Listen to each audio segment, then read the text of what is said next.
అధ్యాయము 3వ వచనం నుంచి 3వ వచనం చదువుకుందాం.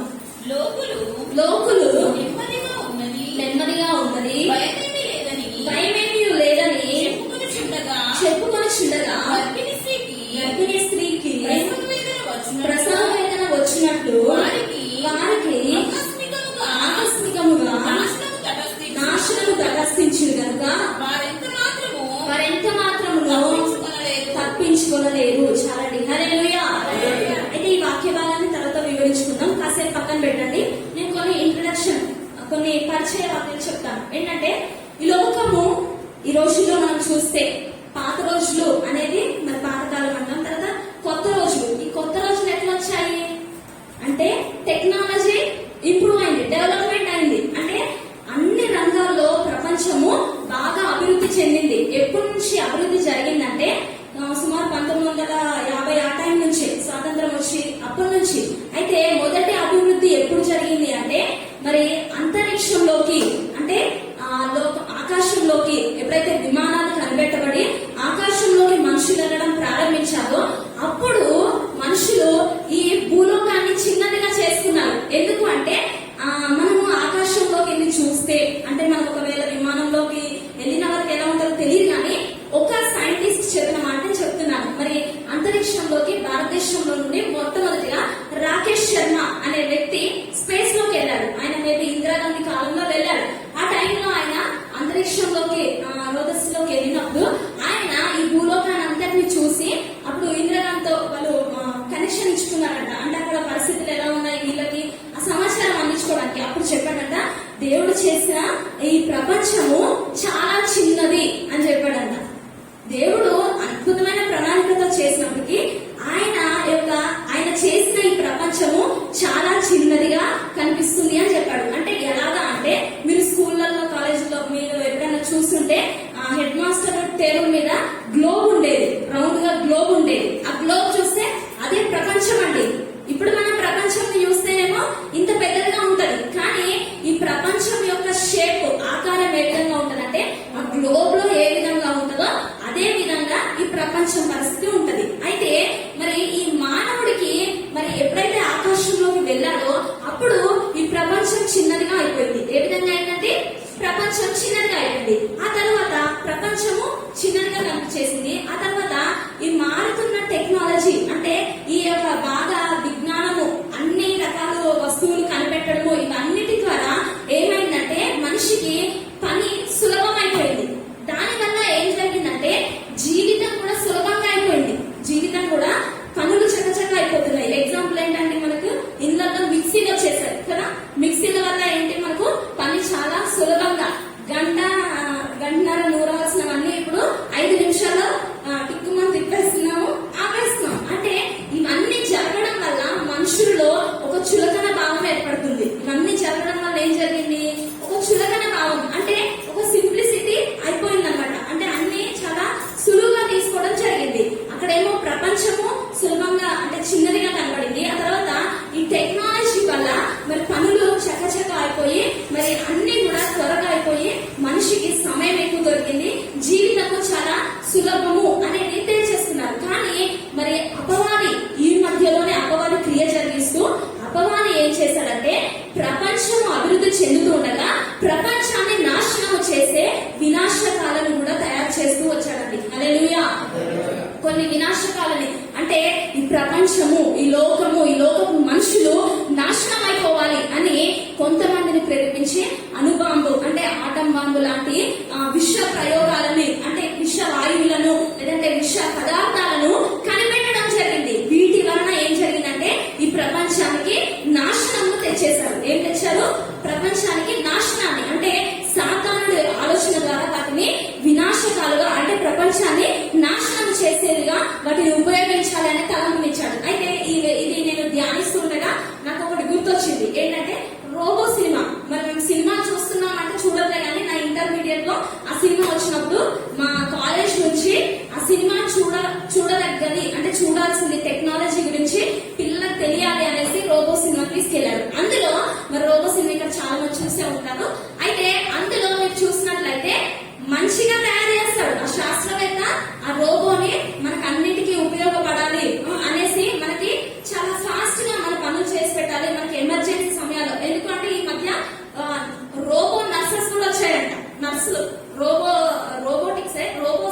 నర్సులుగా కూడా పనిచేస్తున్నారు.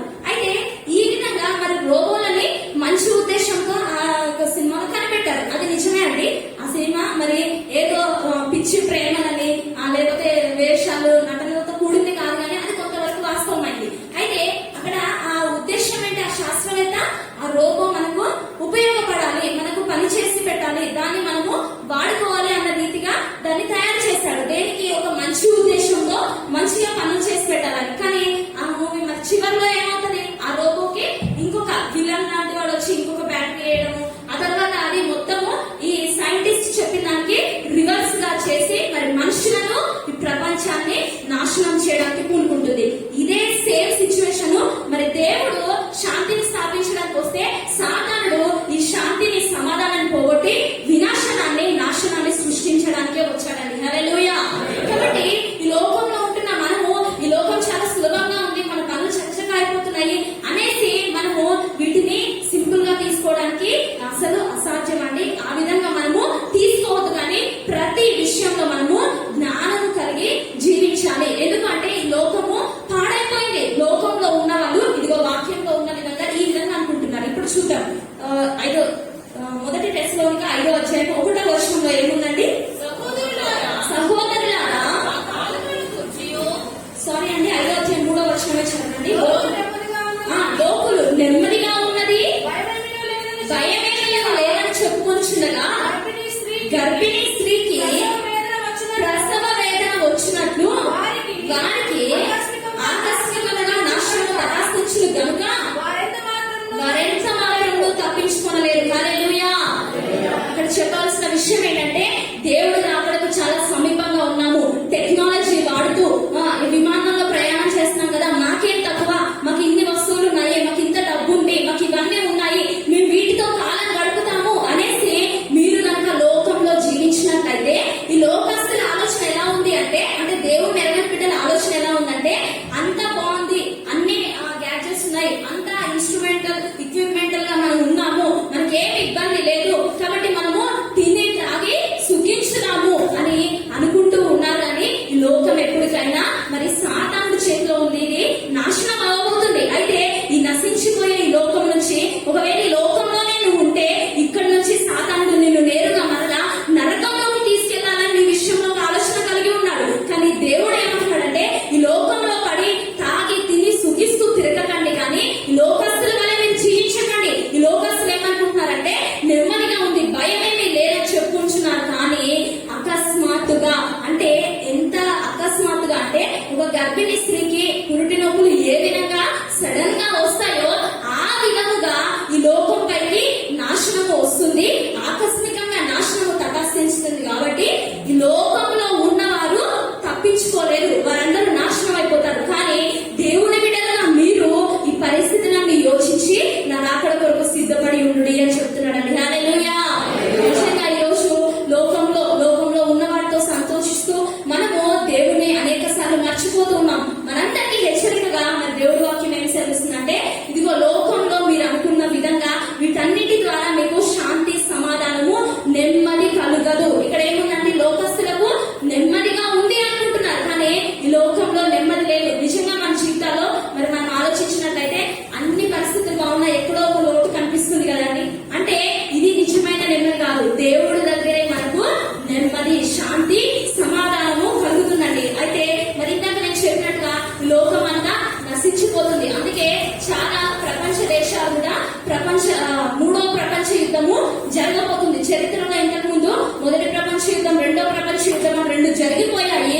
ఇక మూడో ప్రపంచ యుద్ధం జరిగి ఈ లోకం అంతా నాశనం కాబోతుంది. అయితే ఆ మూడో ప్రపంచ యుద్ధంకి సరిగ్గా అదే సమయంలో ప్రభువు యేసు ప్రభు వారు రెండో రాకడగా ఆయన మధ్యాకాశంలోకి రాబోతున్నారు. తన సంఘం అంతా సిద్ధపడి ఆ మధ్యాకాశంలో ఆయన ఎదుర్కొని ఆయనతో యుగ యుగాలు జీవించేవారు ఉందుగాక.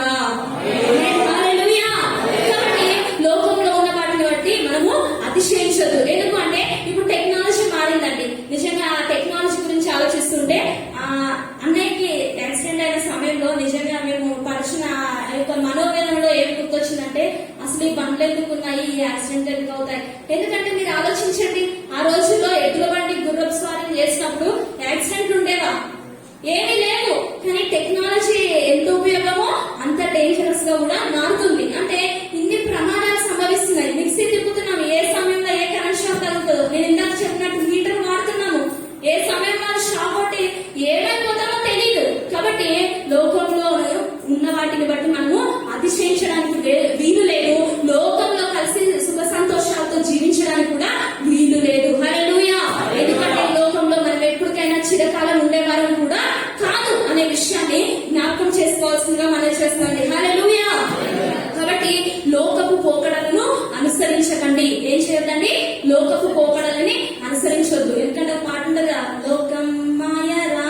కాబట్టి లోకం అంతా మాయ, ఇక్కడ విశ్రాంతి కూడా లేదు అని ఆ భక్తుడు సెలవిస్తున్నాడు. కాబట్టి ఈ లోకంలో ఉన్న వాటిని మనము అనుసరించి లోకంలోనే మనకు నెమ్మది ఉంది అని తలంచొద్దు. మనకు నెమ్మది మరి ఆ లోకంలో ఉన్నప్పుడు మనకు నెమ్మది లేదు. ఇంకొక విషయం చెప్తాను. మనకి ఎక్కడ మరి నెమ్మదినే ఇంకొక 2-3 విధాలుగా శాంతి మరియు సమాధానం అని చెప్పొచ్చండి.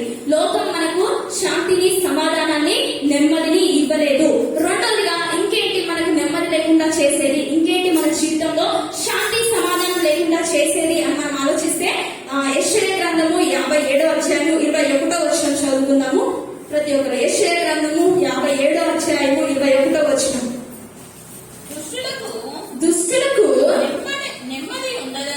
దుష్టులకు నెమ్మది ఉండదని నా దేవుడు సెలవిచ్చుచున్నాడు. హల్లెలూయా. మనకు మనుషులకు ఈ లోకంలో నెమ్మది లేదు, ఈ లోకంలో శాంతి సమాధానం లేదు. రెండోదిగా మనకి ఎక్కడ మరి సమాధానం అంటే ఎవరి జీవితంలో సమాధానం ఉండదంటే దుష్టులుగా ఉన్న వారి జీవితంలో నెమ్మది ఉండదు. ఎవరి జీవితంలో ఉండి దుష్టత్వంతో దుష్టులుగా ఉండి మూర్ఖపు పనులు చేస్తున్న వారి జీవితంలో నెమ్మది ఉండదు. అందుకే మరి మన జీవితంలో అంటే ఈ రెండో మాటను ఏ విధంగా చెప్పుకోవచ్చు అంటే మనిషి హృదయంలో పాపం ఉన్నట్లయితే ఆ మనిషికి సమాధానం ఉండదు. ఒప్పుకుంటారా మీరు? మనం ఒక పాపం చేసి వచ్చామనుకోండి, మనము ఎంత దాన్ని కప్పిపుచ్చుకోవడానికి ఎంత ట్రై చేసినా మన హృదయంలో ఒక భయము, ఒక ఆందోళన, ఒక వేదన అనేది ఉంటది. ఆ విధంగా మరి మన జీవితంలో అంటే ఒక మనుషుడిలో పాపము ఏలుబడి చేస్తున్నప్పుడు అంటే ఒక మనిషి పాపంలో జీవిస్తున్నంత కాలం కూడా అతనికి సమాధానము దొరకదండి. హల్లెలూయా.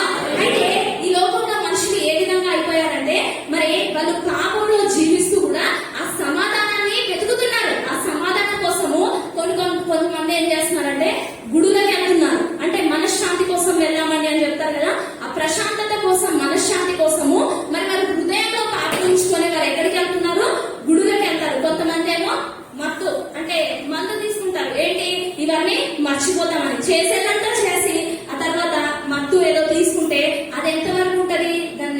దాని యొక్క మత్తు ఆ నిషం ఉన్నంత వరకే ఉంటది. ఆ తర్వాత అది దాని ప్రభావం వెళ్ళిపోయాక వీళ్ళకి మరలా అదే పాపంలో, అదే సమస్యలో జీవించవలసి వస్తుంది. అదే విధంగా కొంతమంది ఆ మనశ్శాంతి కోసము సినిమాలు చూస్తారు, కొంతమంది ఇంకేదో చాలా కార్యక్రమాలు చేస్తూ ఉంటారు.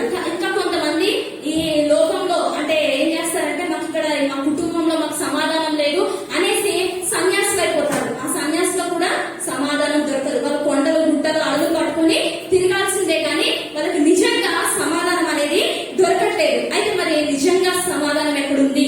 మన జీవితంలో నిజమైన సమాధానం ఎవరిస్తారు? మనకి సమాధానం ఎక్కడ దొరుకుతుంది అని మనము ఆలోచించాలండి. ఆ విషయం ఒకసారి మనం చూసినట్లయితే యెషయా గ్రంథం తీసి పెట్టుకోండి. అయితే ఇప్పుడు లోకంలో సమాధానం లేదు. నేను మొదటిగా చెప్పాను, లోకం ఇంత అభివృద్ధి చెందినా కూడా మనకు ఆ వినాశకాలంగా కనిపెట్టబడి ఎక్కడ ఎప్పుడు ఏ సమయంలో ఏ ప్రమాదం జరుగుతుందో, ఇప్పుడు మరి బయటికి వెళ్ళిన వ్యక్తి క్షేమంగా తిరిగి వస్తాడో లేదో అనేసి ఒక కలవరం, ఒక ఆందోళన కలుగుతుంది. అదేవిధంగా మరి నిజంగా మనుషులు కూడా ఏదైనా పాపం చేసి జీవించినట్లయితే వారి మీదికి ఎప్పుడు ఎలాంటి కేసు లేదంటే వాళ్ళు ఎప్పుడు అరెస్ట్ అవుతారో, వాళ్ళ జీవితం ఎప్పుడు అంతమైపోతుందో అనేసి వాళ్ళు కూడా ఒక భయంతో బ్రతుకుతూ ఉన్నారు. ఎందుకంటే ఒక చోట జరిగిందంటండి, మరి నేను చదివాను. ఒక కుటుంబంలో మరి అన్న తమ్ములు ఉన్నారు. ఆ తమ్ముడు ఒక వ్యక్తిని హత్య చేసి వచ్చాడంట. హత్య చేసి ఇంటికి వచ్చేసాక అతడు ఆ హత్య విషయం ఇంట్లో చెప్పట్లేదు. చెప్పకుండా దాన్ని కనిపెట్టి మరి వాళ్ళ కుటుంబంతో కలిసే ఉన్నాడు కానీ అతడు చాలా భయంగా ఉన్నాడు. అదే సమయంలో అదే రాత్రి ఏం జరిగిందంటే పోలీసులు వచ్చారు. పోలీసులు వచ్చి వాళ్ళ ఇంటి డోర్ కొట్టేసి వాళ్ళ తమ్ముడు హత్య చేశాడు అని చెప్పగానే వాళ్ళ తనని ఎంతగానో ప్రేమిస్తున్న వాళ్ళ అన్నయ్య ఏం చేశారంటే మా తమ్ముడు హత్య చేశాడు అనేసి అతడు మనసులో యోచించుకొని ఆ తమ్ముడిని తీసుకొని ఇంట్లో పెట్టేసి ఇతడు హత్య చేసిన విధంగా పోలీసుల చేతికి చిక్కబడి నేనే హత్య చేశాను అని ఏడించుకొని మరి పోలీస్ స్టేషన్ కి వెళ్ళాడంట. అంటే పాపం చేసిన ఏ వ్యక్తి కూడా దాచబడి ఉన్నాడు. ఆ పాపానికి శిక్ష తప్పకుండా ఎవరో ఒకరు అనుభవించాల్సిందే. దీన్ని బట్టి ఈ స్టోరీని బట్టి వచ్చింది ఏంటంటే ఈ అన్న స్థానంలో మన ప్రభు అయిన యేసుక్రీస్తు వారు మన కోసం సిలువనెక్కారు. మన పాపంలో ఉండగా, మనము మన దోషంతో ఉండగా మనకు పడాల్సిన శిక్షకు బదులుగా మన ప్రభువారే మనకు బదులుగా అన్న స్థానంలో శిక్ష వేయించుకున్నారు. మనము దాచబడ్డాము, మనము కాపాడబడ్డామండి. హల్లెలూయా. కాబట్టి మీకు అర్థమయ్యే ఉంటది, ఇప్పుడు మన పాపానికి శిక్ష ఎవరు అనుభవిస్తున్నారు? ప్రభువారు అనుభవించారు. మనకు ఈ నెమ్మదిని, ఈ లోకంలో లేని నెమ్మదిని, మనం పాపం చేసి జీవించడం వల్ల మన జీవితంలో లేని శాంతి సమాధానాన్ని మనకి ఎవరు ఇవ్వబోతున్నారంటే ప్రభు అయిన యేసుక్రీస్తు వారు ఇవ్వబోతున్నారు. హల్లెలూయా. అంటే మనిషి నాకు ఎక్కడ నెమ్మది, ఎక్కడ సమాధానం కలుగుతుంది అని పరితపిస్తూ ఉండగా, ఆ బాధలో, ఆ యొక్క చింత, కలవరంలో ఉండగా ప్రభు అయిన యేసుక్రీస్తు వారిని దేవాది దేవుడు 2000 సంవత్సరాల క్రితము మన కొరకు ఏ విధంగా పంపాడంటే యెషయా గ్రంథము 9వ అధ్యాయం 6వ వచనంలో చదువుదాం. యెషయా గ్రంథము 9వ అధ్యాయం 6వ వచనంలో మన కొరకు దేవుడు ఏలయనగా మనకు శిశువు పుట్టెను, మనకు కుమారుడు అనుగ్రహింపబడెను, ఆయన భుజము మీద రాజ్యభారం ఉండును, ఆశ్చర్యకరుడు, ఆలోచనకర్త, బలవంతుడైన దేవుడు, నిత్యుడగు తండ్రి, సమాధానకర్తయగు అధిపతి అని అతనికి పేరు పెట్టబడను. హల్లెలూయా. ఆశ్చర్యకరుడు, ఆలోచనకర్త, నిత్యుడగు తండ్రి, సమాధానకర్త, ఆశ్చర్యకరుడు, ఆలోచనకర్త, నిత్యుడగు తండ్రి, ఇప్పుడు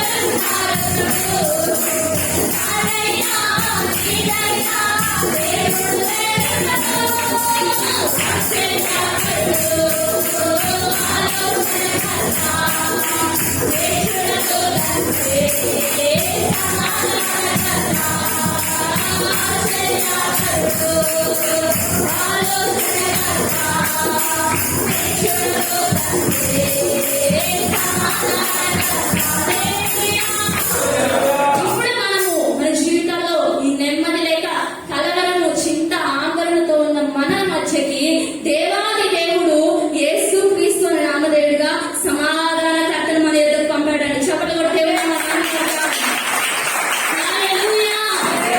అయితే ఒక వ్యక్తి మరొకరికి ఆ యొక్క సమాధానాన్ని ఇవ్వాలంటే, ఆ సమాధానం ఇవ్వాలంటే ఆయన మొదటిగా ఒక సమాధానకర్తగా, అది అతనిలో పూర్తిగా పరిపూర్ణంగా ఉన్నవాడిగా ఉండాలి. అందుకే ఆయన పేరే ఏమంటుందంటే, ఇందాక వాక్యంలో చూసాం కదా, ఆయన పేరే సమాధానకర్తయగు అధిపతి.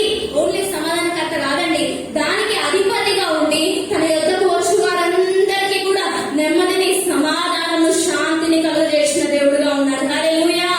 కాబట్టి మన ప్రభు అయిన యేసుక్రీస్తు వారే మనకు సమాధానాన్ని ఇవ్వగలరు. నిజంగా ఈ ప్రపంచంలో జరిగే ప్రపంచ యుద్ధాల గురించి, అంటే మనుషుల్లో లేని ఈ అసమాధానాన్ని చాలా మంది తీసేద్దామని ప్రయత్నం చేసి ఐక్యరాజ్య సమితి వాళ్ళు అంటే ఈ ప్రపంచ యుద్ధం జరగకుండా ఒక శాంతి స్థాపన చేయాలి అనేసి ఒక శాంతి సంక్షేమాన్ని కూడా ప్రవేశపెట్టారు. కానీ అటువంటివి ఏవి కూడా ఈ లోకంపైకి వస్తున్న వినాశనాలని ఆపలేదు. ఆ తర్వాత ఈ మనుషులకు నెమ్మది కలిగించాలి అనేసి ఎన్నో వినోదమైన కార్యక్రమాలు, ఏదో సినిమాలు, తర్వాత ఏవో వస్తున్నాయి. అవి కూడా ఏమైనా నిజంగా సమాధానాన్ని ఇస్తాయా మనుషులకి? లేదంటే మనుషులు సన్యాసులుగా మారిపోయి కుటుంబాలను వెళ్ళిపోతే వాళ్ళకి నిజంగా సమాధానం దొరుకుతుందా?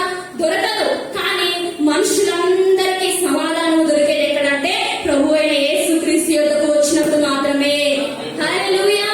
నీకు ఎన్నన్నా ఉండని కాక, నీ జీవితంలో ఎన్నున్నా కూడా సమాధానం లేకపోతే అది వ్యర్థమే. ఆ సమాధానం పొందుకోవడానికి నీవు సమాధానకర్తయు అధిపతియగు ఆయన యొద్దకు వచ్చినట్లయితే ఆ సమాధానముతో దేవుడు నిన్ను నింపి నీ జీవితాన్ని ఎంతో సంతోషంగా మార్చగల దేవుడుగా ఉన్నాడండి. హల్లెలూయా. కాబట్టి యేసు ప్రభు వారు మరి ఈ సమాధానకర్తగా ఒక 2000 సంవత్సరాల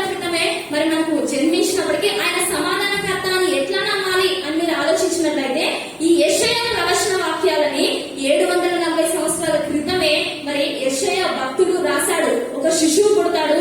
ఆయన సమాధానకర్తయ్యగా అధిపతిగా వస్తాడు. అందుకే మరి కొత్త నిబంధన ప్రజలు అంటే వాళ్ళు ఆ రోజుల్లో మెస్సయ్య వస్తాడు, మమ్మల్ని బ్రతికిస్తాడు ఈ రోమా ప్రభుత్వం అంటే ఆ రోజుల్లో వాళ్ళకి నెమ్మది లేదు. యూదులందరూ కూడా మరి ఎంతో చెల్లాచెల్లా అయిపోతున్నారు, వాళ్ళని వేరే రాజులు పరిపాలిస్తున్నారు, వాళ్ళని చాలా హింసలు పెడుతున్నారు. ఆ సమయంలో మరి మెస్సయ్య వస్తాడు, మాకు శాంతిని సమాధానాన్ని కలుగజేస్తాడు అని వాళ్ళు ఎంతో నిరీక్షణ ఉంచిన సమయంలో దేవుడు యెషయా ప్రవక్తతో ఈ మాట రాయించాడు. ఆశ్చర్యకరుడు, ఆలోచనకర్త, నిత్యుడగు తండ్రి, సమాధానకర్తయ్యగు అధిపతిగా యేసుక్రీస్తు ప్రభు వారు మీ కొరకు రానై ఉన్నారు అనగా ఆయన వచ్చినప్పుడు చీకటిలో కూర్చున్న ప్రజలు సంతోషించింది అని ఉందండి వాక్యం. హల్లెలూయా. మీ బ్రతుకులో చీకటి, అంధకారము, అనేక సమస్యలు, కలవరముతో మీరు బాధపడుచున్నారా? మనకు ఒక సమాధానకర్త ఉన్నాడు. ఆ సమాధానకర్తను మనం నమ్మినట్లయితే, ఆయన దగ్గరకు వచ్చి మనం విశ్వసించినట్లయితే ఆయనలో ఉన్న సమాధానంలో మనకు కలుగజేసి మనల్ని సంతోషభరితులుగా, ఆనందభరితులుగా చేస్తానని చెప్తున్నానండి. హల్లెలూయా. ఒకటి, ఆయన సమాధానకర్త అని ప్రవచన వాక్యం ఉంది. ఆయన ఏ విధంగా సమాధానకర్త అంటే యెషయా భక్తుడు ఆయన పుట్టుకకు ముందే 700 సంవత్సరాల క్రితమే ఆయన సమాధానకర్త అని రాశాడు. రెండోదిగా ఏం జరిగిందంటే ఈ భూమికి ఎప్పుడు దేవదూతలు రాలేదు, కానీ యేసు ప్రభు వారు జన్మించినప్పుడు ఆ రాత్రి దేవదూతల సమూహము వచ్చి ఆయన పుట్టిన వెంటనే ఆ గొర్రెల కాపర్ల ముందు ఒక పాట పాడారు. ఒక వాక్యం ఉంటుందండి, చూద్దాం. లూకా సువార్త 2:14 అందరికీ తెలుసు, క్రిస్మస్ సమయంలో బాగా చెప్పుకుంటాము. నేను యేసు ప్రభు వారు సమాధానకర్త అనడానికి నిరూపణలు 3 చెప్తున్నాను. అందులో రెండోది ఏంటంటే దేవదూతలే స్వయంగా ఒక మాట చెప్పారు. చూద్దాం, లూకా సువార్త 2:14 సర్వోన్నతమైన స్థలములలో దేవునికి మహిమయు ఆయనకి ఇష్టమైన మనుషులకు భూమి మీద సమాధానమును కలుగును గాక అని దేవునికి స్తోత్రము చేసి హల్లెలూయా. సర్వోన్నతమైన స్థలములలో ఘనదేవానికే మహిమ, ఆయనకి ఇష్టమైన మనుషులకు చెప్పలు సర్వోన్నతమైన స్థలములలో ఘనదేవానికే మహిమ, ఆయనకి ఇష్టమైన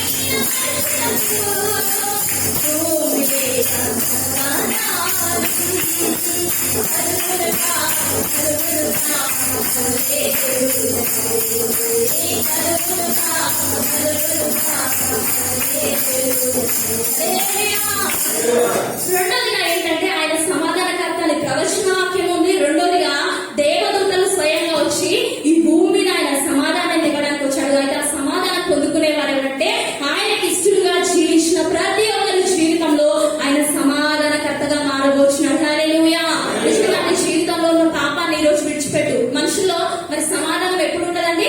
పాపం ఉన్నప్పుడు. రెండోదిగా క్షమించలేని హృదయం ఉన్నప్పుడు మనుషులలో సమాధానం ఉండదు. అయితే నీకు సమాధానం కావాలంటే దేవునికి ఇష్టానుసారుడుగా, దేవునికి ఇష్టమైన బిడ్డగా జీవించినట్లయితే నీలో ఎన్ని కలవరములు, ఎలాంటి పరిస్థితులు ఉన్నా కూడా దేవుడు నీకు ఒక సమాధానంలో, ఒక నెమ్మదిని నీ జీవితంలో కలుగజేయబోచున్నాడు. హల్లెలూయా. మరి దూతలే స్వయంగా పాట పాడారు. దీన్ని బట్టి మనకి ఏమర్థమవుతుందంటే మనము దేవుడికి ఇష్టలుగా జీవిస్తే దేవుడి యొక్క సమాధానము మనలోనికి వస్తుంది. అదేవిధంగా మూడోదిగా స్వయంగా యేసు ప్రభు వారే మనందరి కోసము నేను మీకు ఏ విధంగా సమాధానం అనుగ్రహిస్తున్నాను అని చెప్పాడంటే అతీతము. యోహాను సువార్త 14:27 ఇప్పుడు స్వయంగా యేసు ప్రభు వారే నేను మీకు సమాధానాన్ని ఏ విధంగా కలుగు చేస్తాను, నేను మీకు సమాధాన అధిపతిగా వచ్చాను అనేసి ప్రభు వారు చెప్తున్నారు. ఆ మాట చూద్దాం. శాంతి మీకు అనుగ్రహించి వెలుచున్నాను, నా శాంతినే మీకు అనుగ్రహించున్నాను, లోకం ఇచ్చినట్లుగా నేను మీకు అనుగ్రహించలేదు. మీ హృదయము కలవరపడనేకుడి, మెరవనీయకుడి. చాలండి. హల్లెలూయా. ఈ మాట స్వయంగా యేసు ప్రభు వారే చెప్పారండి. మీరు ఈ మాట మెల్లగా చదువుకోండి, నిదానంగా చదువుకోండి. ఎందుకంటే మన హృదయాలు మనము కొన్నిసార్లు కలవరపడుతూ ఉంటాము, జడుస్తూ ఉంటాము, భయపడుతూ ఉంటాము. అయ్యో నా జీవితంలో ఏం జరుగుతుందో, నా పరిస్థితులు ఈ విధంగా ఉన్నాయి, నా భవిష్యత్తు ఏ విధంగా ఉంటుందో, నా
యెషయా గ్రంథము 26వ అధ్యాయము 3వ వచనం.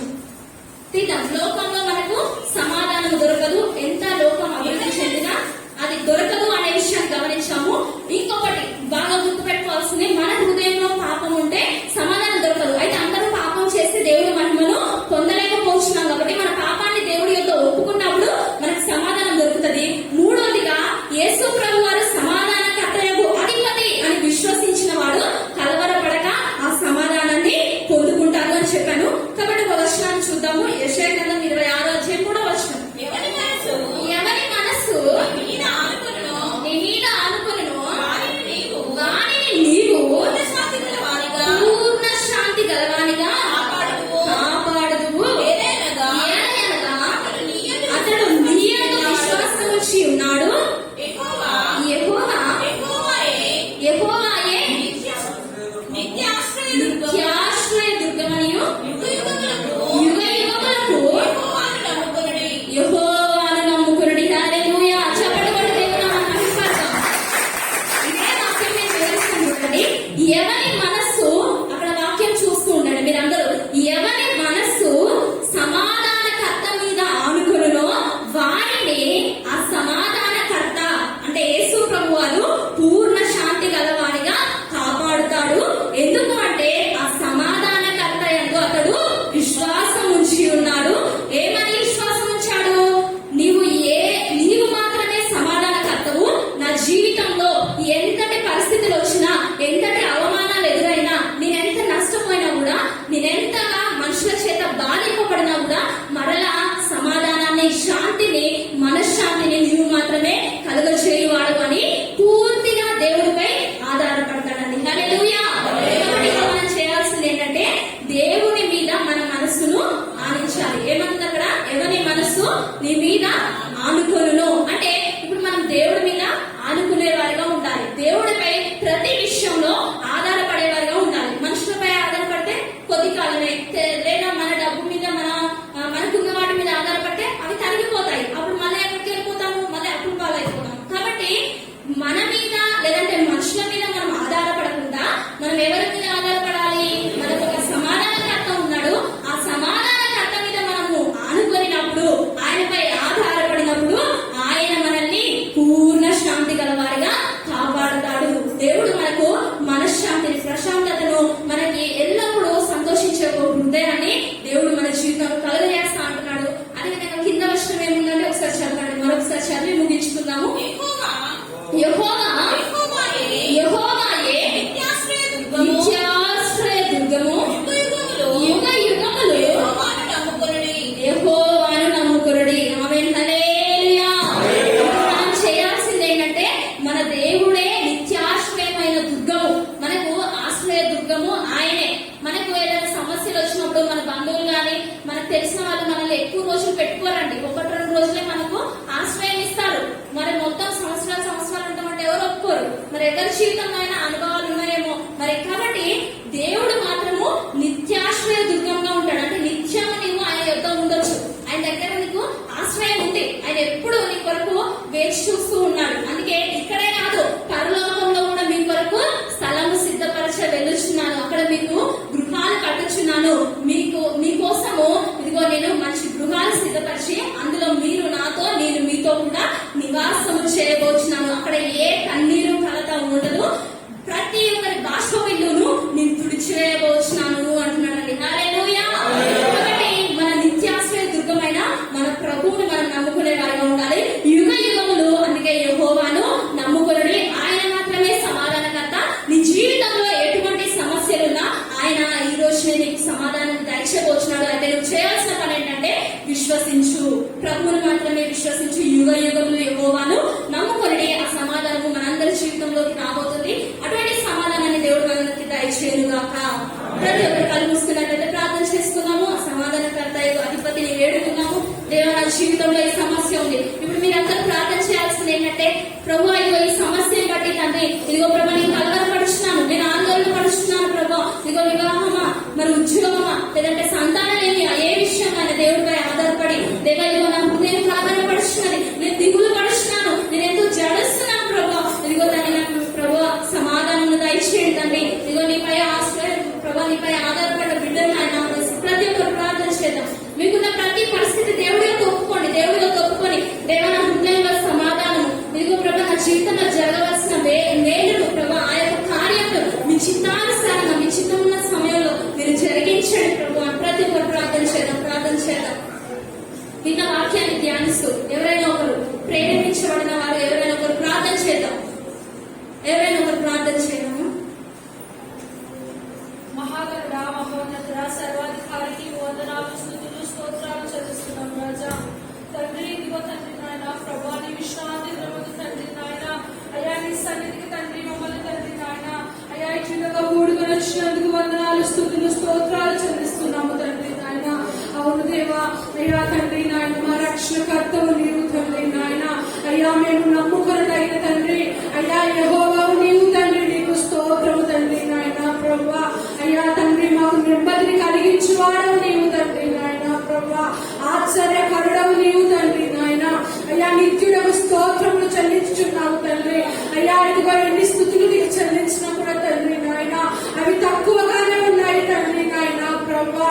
అవునయ్యా, ఈ లోకంలో దేని మీద ఆడుతున్నా కూడా తండ్రి అయ్యా, దేని మీద ఆధారపడినా కూడా తండ్రి అయ్యా అవి వ్యర్థముగా ఉన్నాయి తండ్రి నాయన. అయ్యా శక్తి చేత కాదు కానీ తండ్రి నాయన అయ్యా నీ ఆత్మ చేత మమ్మల్ని నింపండి తండ్రి నాయన ప్రభువా. ఇదిగో తండ్రి నాయన మరి తండ్రి నాయన వాక్యంతో మీరు మాతో మాట్లాడి ఉన్నారు తండ్రి నాయన ప్రభువా. అయ్యా నాయన యుగ యుగములకు నమ్మదగిన వాడకు నీవు తండ్రి నాయన ప్రభువా. అయ్యా నిన్ను నమ్మకుండా తండ్రి మనుషుల మీద ఆధారపడుచున్నామేమో తండ్రి నాయన. అయ్యా నిన్ను నమ్మకుండా తండ్రి రాజుల మీద యాజకుల మీద ఆధారపడుచున్నామేమో తండ్రి నాయన ప్రభువా. అయ్యా ఒక్కసారి కన్నా ప్రతి బిడ్డని దర్శించు తండ్రి నాయన. ఏ బిడ్డ ఏ విషయంలో నమ్మకుండా తండ్రి అశ్రద్ధ కలిగి జీవిస్తున్నామో తండ్రి నాయన ప్రభువా. అయ్యా నాయన ఇప్పుడే దర్శించు రాజా. అయ్యా ఇప్పుడే నీవు దర్శించు తండ్రి నాయన ప్రభువా. అయ్యా ఏ లేమితో బాధపడుచున్నామో తండ్రి అయ్యా ఎటువంటి కొరతతో నాయన ప్రభువా అయ్యా ఇరుకులో ఇబ్బందులో ఉన్నామో నీకు తెలుసు తండ్రి నాయన ప్రభువా. అయ్యా ప్రతి బిడ్డకి కావాల్సిన అక్కర్ని తీర్చండి తండ్రి నాయన. అయ్యా ఉద్యోగం కావాలా, అయ్యా వివాహం జరగాల, అయ్యా ఆర్థికంగా బలహీనంగా ఉన్నారా, లేక తండ్రి నాయన ప్రభు ఎట్టి అవసరతలు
కృపాతత్య సంపూర్ణుడా నీకు వందనాలయ్యా. సమాధానకు కర్తైన అధిపతి నీకు వందనాలు, స్తోత్రం. మూడు ధరణ మా జీవితాలని దేవా, నెమ్మది లేని మా జీవితాలని దేవా, సమస్యల చేత కృంగిపోతూ బలహీనమవుతున్న మమ్మల్ని దేవా, ఒక ఆదరణ కర్త వలె మీరు ప్రభా మా మధ్యలోకి వచ్చి దేవా మమ్మల్ని ఆదరించారు. గత 2000 సంవత్సరాల క్రిందట నీ ప్రాణ త్యాగము చేత దేవా మా జీవితంలో నెమ్మదిని దయచేసి ఉదాహరణ బంధకాల నుండి సమస్యల నుండి విడిచినాక నీకు వందనాలు, స్తోత్రం తండ్రి. నీ యొక్క దైవ చంద్రాలను మీరు తిరుచాపు మరుగుపరిచి నీ యొక్క నామానికి మహిమకరంగా వాడుకున్న విధానం బట్టి స్తోత్రం. ఇంకా వారి నామానికి మహిమకరంగా వాడుకున్నారు. విన్న వాక్యానుసారంగా ప్రతి ఒక్క బిడ్డ జీవితంలో ఒక నెమ్మదిని, సమాధానాన్ని దయచి తండ్రి మీరే కృప చూపించండి దేవా, నీకు వందనాలు తండ్రి. కానుకలిచ్చిన బిడ్డలని దేవా, అదే విధంగా దశభాగం గుప్పింపు ఇస్తున్న ప్రతి ఒక్క బిడ్డలను కూడా మీరు దీవించి ఆశీర్వాదించండి. వారి అవసరతలన్నీ మీరు తీర్చండి దేవా. ఇంతవరకు మీరు నడిపించిన విధానాన్ని బట్టి నీకు వందనాలు తండ్రి. ఇప్పుడు తిరిగి ప్రయాణం ఎత్తులుగా నీ కృపాన్ని నీ తోడై ఉంచండి. వచ్చిన ప్రతి ఒక్క బిడ్డని బలిష్టమైన ఉత్తమతి నేను ఆశీర్వదిస్తున్నాను. నీ నామంలో ఆశీర్వదించబడును గాక, నీ నామంలో దీవించబడును గాక, నీ నామంలో వదిలిపోవడం గాక. క్షేమాన్ని, ఆశీర్వాదాన్ని, ఆరోగ్యాన్ని నిత్యము నీ సన్నిధిలో పొందుకోవడం గాక. తండ్రి మీరే కృప చూపించి సహాయం చేయండి తండ్రి. మొదలు మేమందరం కలుసుకొని నిన్ను స్తుతించి నామాన్ని మైంపరిచే వాక్యాన్ని మీరు మాకు దయచేయమని నజరేయుడైన యేసు నామములో వేడుచున్నాను తండ్రి. మన తండ్రి దేవుని ప్రేమ, కుమారుడైన యేసుక్రీస్తు కృప, పరిశుద్ధాత్మ దేవుని సన్నిధి సహవాసం ఇప్పుడు ఎల్లప్పుడూ సకల పరిశుద్ధులకు మనకు ప్రభు రాకడ పర్యంతం సదాకాలం తోడైండును గాక. యేసు రక్తమే జయం, ప్రభు యేసు రక్తమే యేసు నామం సంతం అపవాదం తండ్రి కార్యనిమిత్తము జయం కలుగును గాక.